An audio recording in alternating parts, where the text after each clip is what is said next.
Morning DSC aspirants, welcome back my channel. Friends, బాగా చదువుతున్నారు కదా.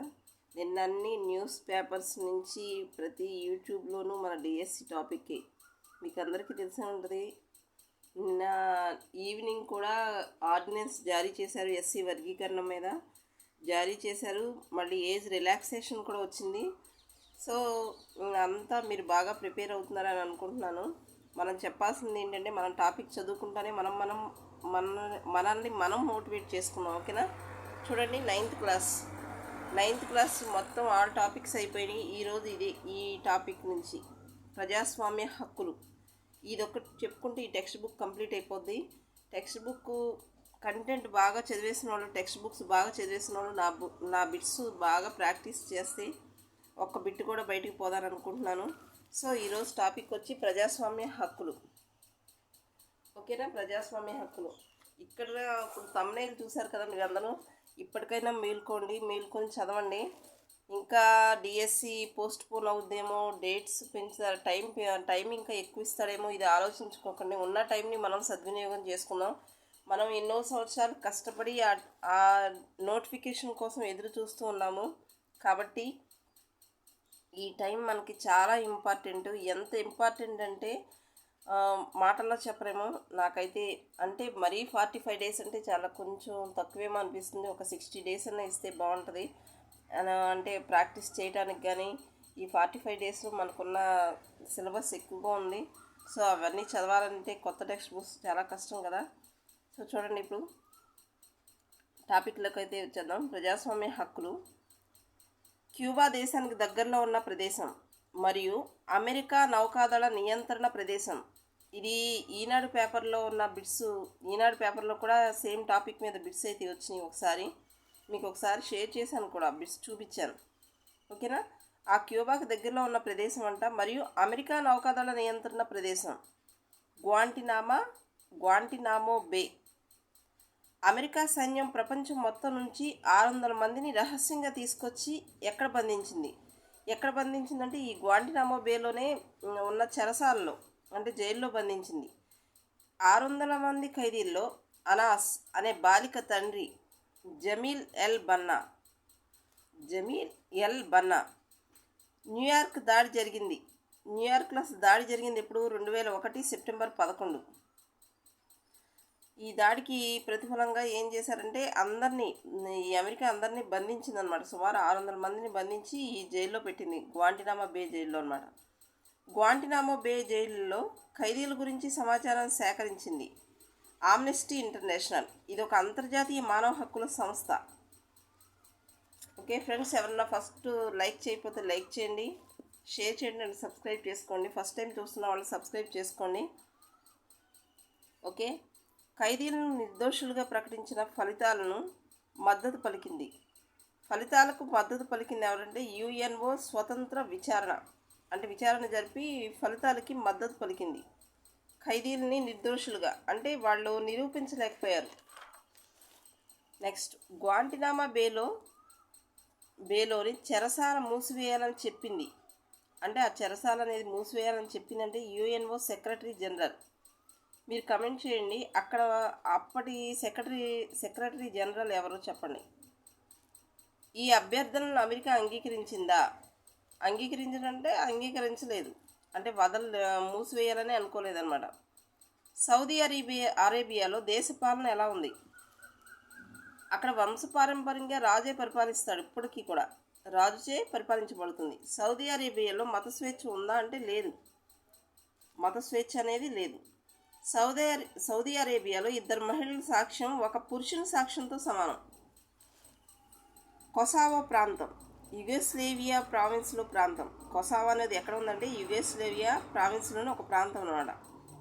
యుగోస్లేవియా దేశం మొత్తంలో ఎక్కువ మంది ఎవరున్నారు? ఆ దేశం మొత్తంలో ఎక్కువ మంది సెర్బులు ఉన్నారు. కొసావో ఎన్నికల్లో విజయం సాధించింది మిలోషేవిచ్ అని కూడా అంటారు. ప్రొనౌన్సియేషన్ తెలుగులోకి వచ్చేప్పటికి సేవిచ్ అన్న ఒకటి. మిలోసేవిక్ అసలు ఎవరు? సెర్బ్ జాతీయవాది. కొసావో ప్రాంతంలో జనాభాలో అధిక సంఖ్యలో ఉన్నవారు. అంటే ఇక్కడ కొసావో ప్రాంతం గురించి చెప్తున్నాడు. యుగోస్లావియా ప్రాంతంలోనేమో సెర్బులు ఎక్కువ ఉన్నారు. కొసావో ప్రాంతంలో మాత్రం అల్బేనియన్ జాతి వారు ఎక్కువ ఉన్నారు. అంటే జనాభాలో అధిక సంఖ్యలో ఉన్నారనమాట. ఒక వ్యక్తి తోటి వ్యక్తులు, సమాజం, ప్రభుత్వం నుండి కోరుకునేవి లేదా ఆశించేవి, వాటిని మనం ఏమంటున్నాం? హక్కులు అంటారు. హక్కులు ఇతరుల హక్కులను గౌరవించి బాధ్యతతోనే మనకు ఏమి లభిస్తుంది? హక్కు అనేది లభిస్తుంది. అంటే మనం ఇతరుల హక్కులను గౌరవించాలి, బాధ్యతగా మెలగాలన్నమాట. దానివల్ల మనకి హక్కు సంక్రమిస్తుంది. పరిస్థితులు తప్పుదారి పడుతున్నప్పుడు మనకు హామీలుగా ఉపయోగపడేవి హక్కులు. ఇంకా వచ్చి భారత రాజ్యాంగంలో హక్కులు తెలిసినాయి కదా, 6 హక్కులు. ఇక్కడ ఏదో రాద్దాం అనుకున్నాను, ఇన్కంప్లీట్ చేశాను. ఓకే, మన రాజ్యాంగం ఎన్ని ప్రాథమిక హక్కులు కల్పించింది? 6. ప్రజాస్వామ్యానికి పునాది సమన్యాయ పాలన. ప్రజాస్వామ్యానికి పునాది ఏంటి? సమన్యాయ పాలన. 1999లో అంటరానితనం, కుల వివక్ష గురించి వివరిస్తూ ద హిందూ అనే వార్తాపత్రికల్లో కథనాలు రాసింది ఎవరు? పి. సాయినాథ్. ఇది టెక్స్ట్ బుక్లో బాక్స్లో ఉంటాయి ఈ బిట్స్. సో ఇది కూడా మనకి ఇంపార్టెంట్ కాబట్టి ఏది వదలకూడదు, అందుకనే నేను ప్రతిదీ రాసా. 1999లో అంటే హిందూ పత్రికల్లో దేని గురించి రాశారంటే అంటరానితనం, కుల వివక్ష గురించి రాశారు సాయినాథ్. స్వేచ్ఛ అంటే పరిమితులు లేకపోవడం. స్వేచ్ఛ హక్కు పౌరులందరికీ కల్పించింది.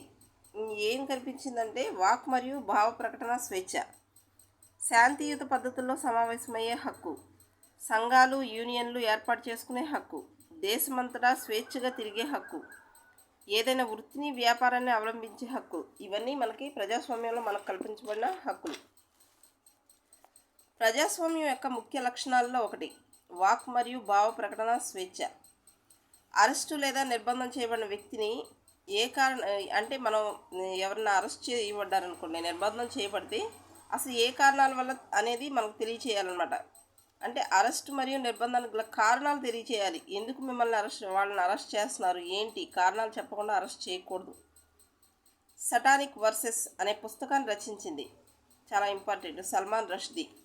దీన్నైతే గవర్నమెంట్ నిషేధించింది. ఎందుకంటే ఆ పుస్తకంలో మహమ్మద్ ప్రవక్తను అగౌరవపరిచిందని, ముస్లిం సమాజం యొక్క మనోభావాలను దెబ్బతీసే అవకాశం ఉందని భారత ప్రభుత్వం సటానిక్ వర్సెస్ అనే పుస్తకాన్ని నిషేధించింది. దోపిడీని నివారించే హక్కులో భాగంగా ఏమేమి ఉన్నాయో చూద్దాం ఒకసారి.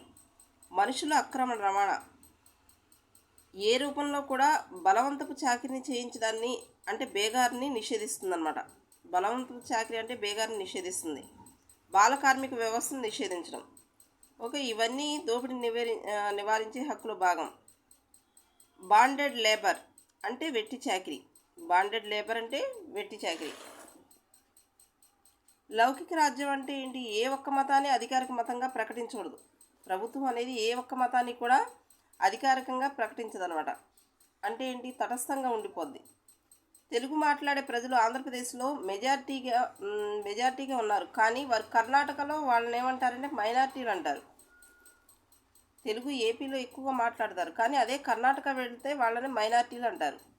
ఏ విశ్వవిద్యాలయానికి కేంద్ర ప్రభుత్వం మైనారిటీ హోదాను కల్పించింది? అలీగఢ్ ముస్లిం విశ్వవిద్యాలయం. దీనికి కేంద్ర ప్రభుత్వం ఏంటంటే మైనారిటీ హోదా కల్పించింది. అంబేద్కర్ రాజ్యాంగ పరిహారాల హక్కుని ఏమన్నారు? గుండె మరియు ఆత్మ అన్నారు. చాలా ఇంపార్టెంట్, చాలాసార్లు రిపీటెడ్గా వచ్చింది కూడా. ప్రాథమిక హక్కుల అమలుకు ఆదేశాలు, ఉత్తర్వులు, రిట్లు జారీ చేసే అధికారం ఎవరికి ఉంది? ఇంకెవరికి? సుప్రీంకోర్టుకి కానీ హైకోర్టు కానీ ఉంటుంది. జాతీయ మానవ హక్కుల కమిషన్ ఏర్పాటైన సంవత్సరం 1993. ఎన్హెచ్ఆర్సీ అంటే నేషనల్ హ్యూమన్ రైట్స్ కమిషన్. ఎన్హెచ్ఆర్సీని నియమించేది రాష్ట్రపతి.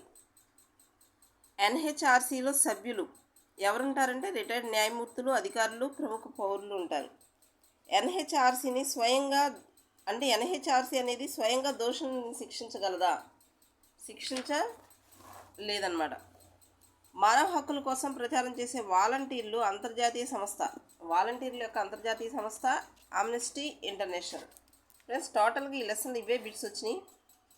నచ్చితే లైక్ చేయండి, షేర్ చేయండి అండ్ సబ్స్క్రైబ్ చేయండి. ఓకేనా? Thank you.